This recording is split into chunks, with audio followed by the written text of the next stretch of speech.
Heroine Samantha Bollywood దర్శకుడు రాజ్ నిడమూరు త్వరలో పెళ్లి చేసుకోబోతున్నట్టు తెలుస్తోంది. ఇప్పటికే వీరిద్దరికీ సంబంధించిన డేటింగ్ వార్తలు వైరల్గా మారాయి. అన్నీ కుదిరితే ఈ ఏడాదిలోనే వివాహం చేసుకోబోతున్నట్టు సమాచారం. కాగా రాజ్ స్వస్థలం తిరుపతి. టాలీవుడ్ స్టార్ హీరోయిన్ తరచూ వార్తల్లో నిలుస్తోంది. నాగ చైతన్యతో విడాకుల తర్వాత నుంచి హాట్ టాపిక్ అవుతోంది. ఒకానొక సమయంలో ఆమె ఎన్నో సమస్యలు ఎదుర్కొంది. చైతుతో విడాకుల అనంతరం మయోసైటిస్ అనే ఆరోగ్య సమస్యతో కొట్టుమిట్టాడింది. దీని కారణంగా ఎన్నో నెలలు సినిమాలకు దూరమైంది. ఇక ఇప్పుడిప్పుడే శామ్ మళ్లీ ఫామ్లోకి వస్తోంది. పలు సినిమాలను లైన్లో పెడుతోంది. మరోవైపు నిర్మాతగా కూడా వ్యవహరిస్తోంది. అయితే గత కొంతకాలంగా శామ్ పెళ్లిపై పలు రూమర్స్ నెట్టింట వైరల్ అవుతున్నాయి. ప్రముఖ బాలీవుడ్ దర్శకుడు రాజ్ నిడమూరుతో శామ్ డేటింగ్ చేస్తున్నట్టు వార్తలు చక్కర్లు కొడుతున్నాయి. దానికి ఓ బలమైన కారణం ఉంది. గతంలో శామ్ రాజ్ కలిసి ఒకరి చేయి ఒకరు పట్టుకొని పికిల్ బాల్ టోర్నమెంట్లో కనిపించారు. అప్పటి నుంచి సమంతపై డేటింగ్ రూమర్స్ వినిపించాయి.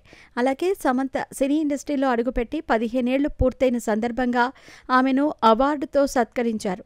ఈ వేడుకల్లో రాజ్ నిడమూరు సైతం సందడి చేశాడు. సమంతతో కలిసి ఒకే వేదికపై దర్శనమిచ్చాడు. ఇవే కాక బర్త్డే పార్టీలు, మ్యారేజ్ వేడుకలు సహా మరెన్నో ఈవెంట్లలో ఈ జంట కలిసి దర్శనమిచ్చింది. దీంతో వీరిద్దరి డేటింగ్ వార్తలకు మరింత బలం చేకూరింది. అయితే ఈ వార్తలపై సమంత గానీ రాజ్ నిడమూరు కానీ ఇప్పటి వరకు స్పందించలేదు. ఈ క్రమంలోనే తాజాగా మరో వార్త నెట్టింట రచ్చరచ్చ చేస్తోంది. సమంత త్వరలో మ్యారేజ్ చేసుకుని కొత్త జీవితాన్ని ప్రారంభించబోతున్నట్టు వార్తలు జోరుగా సాగుతున్నాయి. త్వరలో ఆమె పెళ్లిపీటలెక్కబోతున్నట్టు తెలుస్తోంది. గత కొంతకాలంగా బాలీవుడ్ డైరెక్టర్ రాజ్ నిడమూరుతో డేటింగ్లో ఉన్న శామ్ మరికొద్ది రోజుల్లోనే అతడిని వివాహమాడనున్నట్టు సమాచారం. దీనిపై త్వరలోనే మరిన్ని అప్డేట్స్ రానున్నట్టు తెలుస్తోంది. చూడాలి మరి చివరికి ఏం జరుగుతుందో. ఇదిలా ఉంటే రాజ్ నిడమూరు దర్శకుడిగా, నిర్మాతగా దూసుకుపోతున్నాడు. అతడు D2R ఫిలిమ్స్ బ్యానర్పై the family man, Farzi, guns and Gulaabs సిరీస్లు నిర్మించాడు. రాజ్ నిడమూరు స్వస్థలం ఏపీలోని తిరుపతి. కాగా శామ్ రాజ్కు మధ్య ఫ్యామిలీ మ్యాన్ 2 వెబ్ సిరీస్ నుంచి స్నేహం చిగురించింది. ఆ తర్వాత వీరి స్నేహం ప్రేమగా మారినట్టు తెలుస్తోంది.